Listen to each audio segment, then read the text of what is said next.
Hi all. So இந்த plant பார்த்தீங்கன்னா இது வந்து ஃபிக் பிளான்ட், அதாவது அத்திப்பழம்னு சொல்லுவாங்க தமிழில். ஸோ இந்த பிளான்ட் வாங்கும்போது பார்த்தீங்கன்னா ஜஸ்ட் ஒரு 1 ஃபீட்டில் தான் நான் வாங்கினேன். It's a crafted plant. So எல்லோரும் என்ன நினைப்பாங்கன்னா அத்திப்பழம் பார்த்தீங்கன்னா இட்ஸ் எ பிக் ட்ரீ, அது வந்து பார்த்தீங்கன்னா நம்ம கிரவுண்டில் தான் வந்து நம்ம வளர்த்த முடியும். ஸோ அதுக்கு வந்து ஸ்பேஸ் ஜாஸ்தி வேணும் அப்படின்னு நினைப்பாங்க.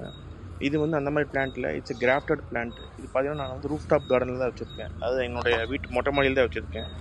ஸோ இந்த பிளான்ட் பார்த்தீங்கன்னா ஜஸ்ட் 4.5 ஃபீட்ஸ் தான் டால் இப்போது ஆஸ் ஆஃப் நவ். இது வாங்கி ஒரு 1 இயர் ஆச்சு.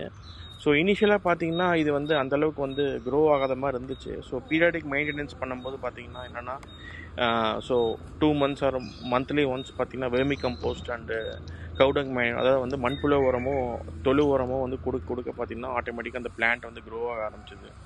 ஸோ இதில் வந்து லீவ்ஸை விட பார்த்தீங்கன்னா ஃப்ரூட்ஸ் தான் ரொம்ப ஜாஸ்தி. இது கிராஃப்டட் பிளான்ட்ன்றங்கேட்டி பார்த்தீங்கன்னா அதாவது வித்தின் ஷார்ட் ஹைட்லேயே பார்த்தீங்கன்னா நிறைய ஃப்ரூட்ஸ் வந்துருக்கு. இப்போ இந்த பிளான்ட்லேயே பார்த்தீங்கன்னா உங்களுக்கு தெரியும் 60 to 65 ஃப்ரூட்ஸ் பேர் ஆகிருக்குது. ஸ்வீட் பார்த்தீங்கன்னா நல்ல ஸ்வீட்டாக இருக்கும் இந்த பிளான்ட்டு, இந்த ஃப்ரூட் பார்த்தீங்கன்னா. இது வந்து என்னென்னா நம்ம வந்து எல்லோரும் பார்த்தீங்கன்னா நம்மளுடைய ஹவுஸ்லேயே வந்து க்ரோ பண்ணலாம். இந்த க்ரோ பேக், பெரிய size grow bag, 24 inch grow bag or big size பாட்லேயே வந்து பார்த்திங்கன்னா ஈஸியாக வந்து இந்த பிளான்ட் வந்து க்ரோ ஆகும். ஸோ மெயின்டெனன்ஸும் பார்த்திங்கன்னா ரொம்ப சீக்கிரம் வந்து பார்த்திங்கன்னா இன்செக்ட்ஸ் வந்து அட்டாக் பண்ணாது.